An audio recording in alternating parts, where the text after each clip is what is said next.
कृष्णा अपने सास ससुर और पति के साथ मीरपुर नामक गांव में रहती थी। बेटी के जन्म पर कृष्णा और उसका पति विनोद बहुत खुश थे। विनोद शुरू से ही फौज में भर्ती होना चाहता था और ये उसका सपना था, पर एक एक्सीडेंट में विनोद की जान चली गई और उसका सपना अधूरा रह गया। सारी जिम्मेदारी कृष्णा पर आ गई। कृष्णा के सास ससुर अपने बेटे की मौत का जिम्मेदार अपनी पोती को मानते थे। उन्हें लगता था कि उसके पैदा होने के बाद ही विनोद बीमार हुआ था, इसलिए वो सीधे मुंह पोती से बात नहीं करते थे। कृष्णा गांव के साहूकारों के खेतों में काम करके घर का गुजारा करती थी। एक दिन, अरे क्या करेगी इसे पढ़ा लिखा कर, एक दिन शादी करके ससुराल ही जाना है। इसे तो घर के काम सिखा, फालतू स्कूल में भेजती रहती है। तुम्हारी सास सही कह रही है, इसे स्कूल में पढ़ने भेजेगी तो गांव वाले बातें बनाएंगे। तुझे पता भी है कि हमारे गांव में लड़कियां स्कूल में नहीं पढ़ती, लड़के ही स्कूल में पढ़ते हैं और बड़ी बड़ी नौकरी पर लगते हैं। कोई फौज में जाता है, कोई डॉक्टर बनता है, कोई इंजीनियर बनता है, तो लड़कियों को घर के काम ही शोभा देते हैं। हाँ। कृष्णा अपनी सास ससुर की बातों का जवाब नहीं देती और केशवी को स्कूल छोड़ने चली जाती है।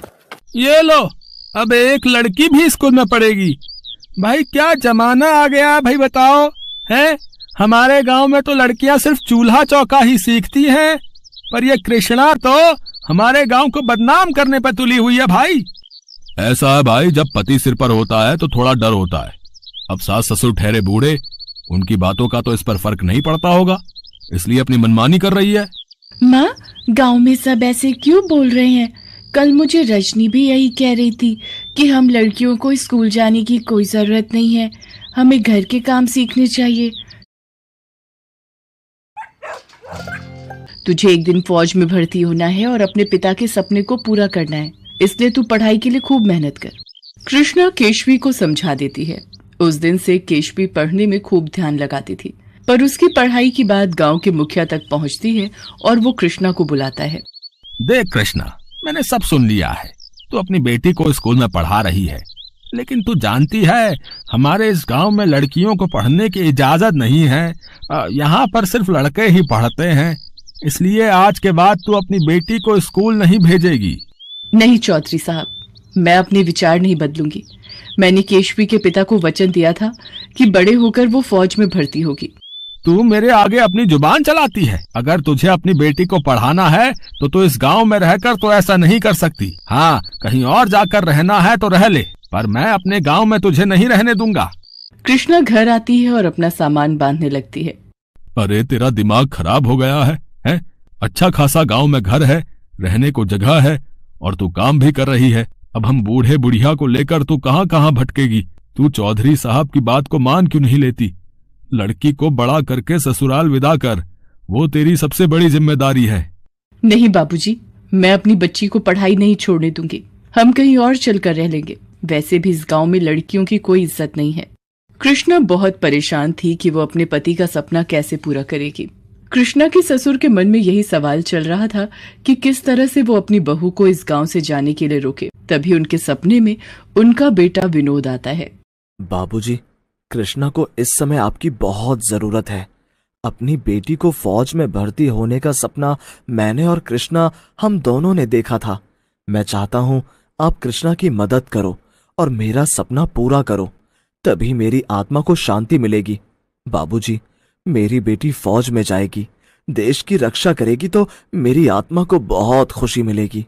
इतना कहते ही विनोद की आत्मा गायब हो जाती है और उसके पिता की आंख खुल जाती है। वो सारी बात अपनी पत्नी को बताता है और दोनों की आंखों में आंसू आ जाते हैं। अगर हमारे बेटे की आत्मा को ऐसा करके शांति मिलती है तो हम अपनी बहू और पोती का साथ जरूर देंगे।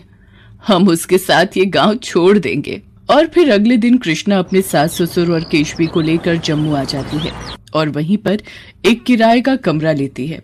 कृष्णा वहां एक कपड़ों की दुकान पर नौकरी करने लगती है और केशवी को स्कूल में डाल देती है। धीरे धीरे समय बीतता है और केशवी बड़ी हो जाती है। वो अपनी ट्रेनिंग पूरी करती है और फौज में भर्ती हो जाती है। अपनी फौजी बेटी को अपने सामने देखकर कृष्णा बहुत खुश थी। पोती को फौजी बना देख और अपने बेटे का सपना पूरा होता देख केशवी के दादा दादी की आंखों में खुशी के आंसू आ जाते हैं। तभी केशवी के मोबाइल पर फोन आता है। माँ, मुझे जाना होगा। मीरपुर गांव में कुछ आतंकवादी घुस आए हैं तो आर्मी को बुलाया गया है, जिसमें मेरा भी नाम शामिल है। मीरपुर गांव का नाम सुनकर कृष्णा के सास ससुर और कृष्णा हैरान रह जाते हैं। केशवी, मीरपुर गांव तेरी जन्मभूमि है, इसलिए उसे सुरक्षित रखना तेरी पहली जिम्मेदारी है। मेरी बच्ची, तू तो इस देश की बेटी है और तेरे साथ अब मेरा और धरती माँ दोनों का आशीर्वाद है। जीत कर लौटना। आतंकवादी गांव में घुस आए थे और उन्होंने वहां के मुखिया को पकड़ रखा था।